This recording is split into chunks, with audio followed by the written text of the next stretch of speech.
মৌলভীবাজার জেলার শ্রীমঙ্গলে দুটি রিসোর্টে অভিযান চালিয়েছে যৌথ বাহিনী।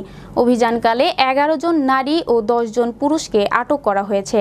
শুক্রবার ভোর রাতে শ্রীমঙ্গলের ডলুছড়া এলাকার গ্রিন প্যালেস টি রিসোর্ট এবং টংথাই রিসোর্টে সেনাবাহিনী, বিজিবি ও পুলিশ যৌথভাবে এ অভিযান পরিচালনা করে।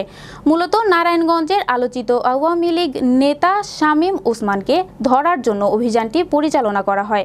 তবে শামীম ওসমানকে পাওয়া না গেলেও রিসোর্ট দুটি থেকে অবাঞ্ছিত 21 নারী পুরুষ আটক হয়।